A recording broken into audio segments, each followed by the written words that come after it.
Hello and welcome back to another Warhammer 3 video we have for today. The 25th anniversary of Total War just happened. We have a brand new trailer for the next DLC called Lords of the End Times, with Nagash himself leading the charge coming out next summer. This DLC will not only have the undead, but Chaos and Order factions, and maybe even the Skaven. It will have 4 legendary lords and multiple FLC lords. And before I go over everything we know so far about Nagash, I want to preface that this will not be the last DLC. They have more planned in the future, so nobody worry about the game ending anytime soon.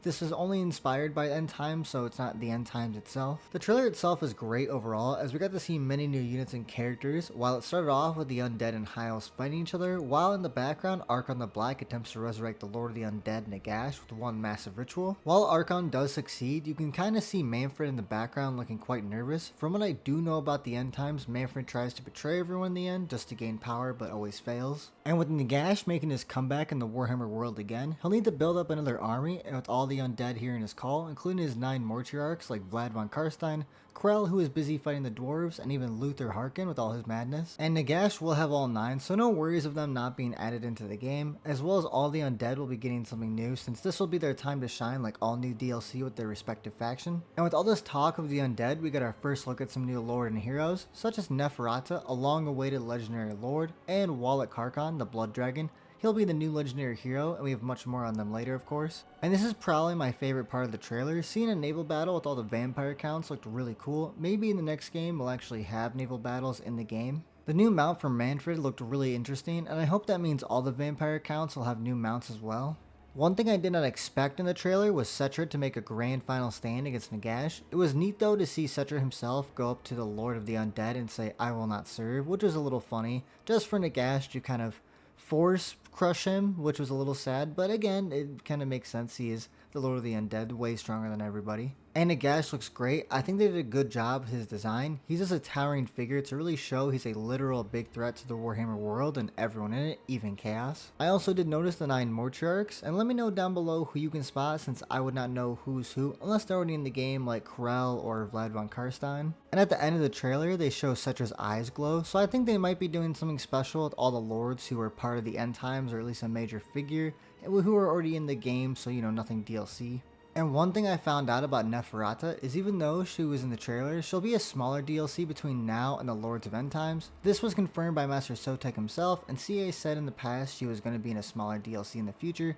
So it's nice to see that the vampire counts and the undead in general will have benefit from both, and that does mean the FLC could be any lord now, so again, there's a lot of things that they could do with this DLC, we just don't know yet.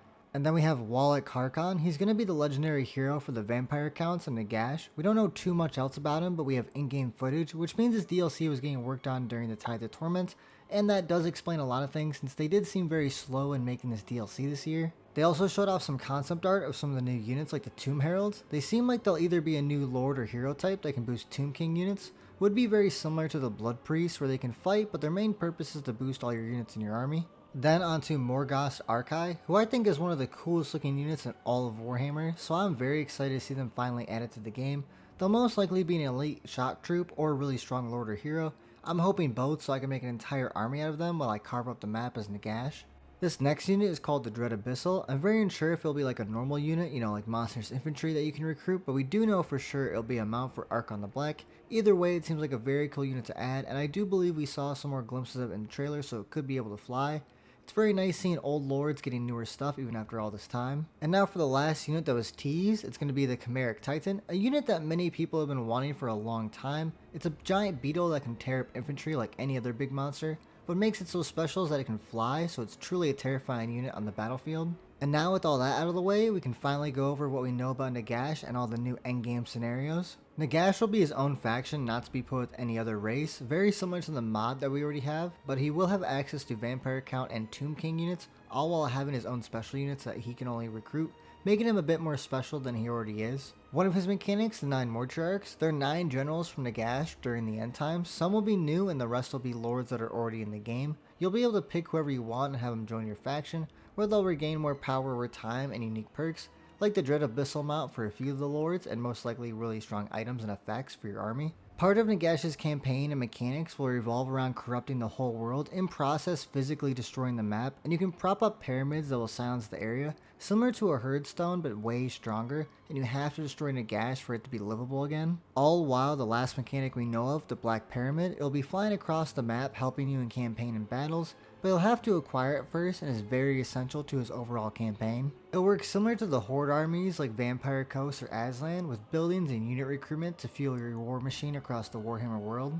He will also have his own spell lore. Since he is the god of death, you wouldn't expect him to use any normal spells, of course. Maybe something close to what he did to Cetra in the trailer, where he can kind of force grab an enemy and just deal damage to them. Hopefully like maybe an execute ability as well. With this DLC being centered around the end times, we'll also be getting the long awaited end time scenarios with Nagash and Harkon. You'll be able to customize it, so I assume you'll be able to turn them off in game, so if you don't want to deal with the end game scenarios, you won't have to.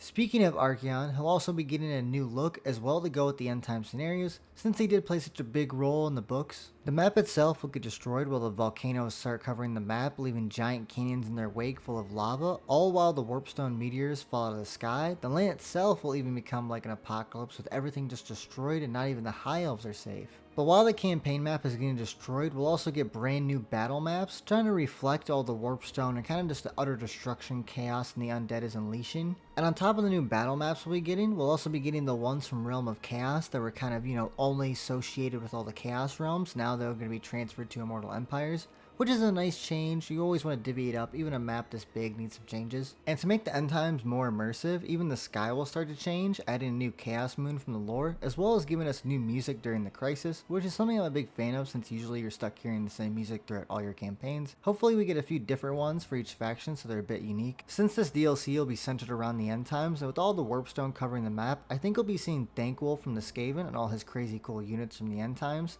Creative Assembly themselves have teased him in the past with brief mentions here and there.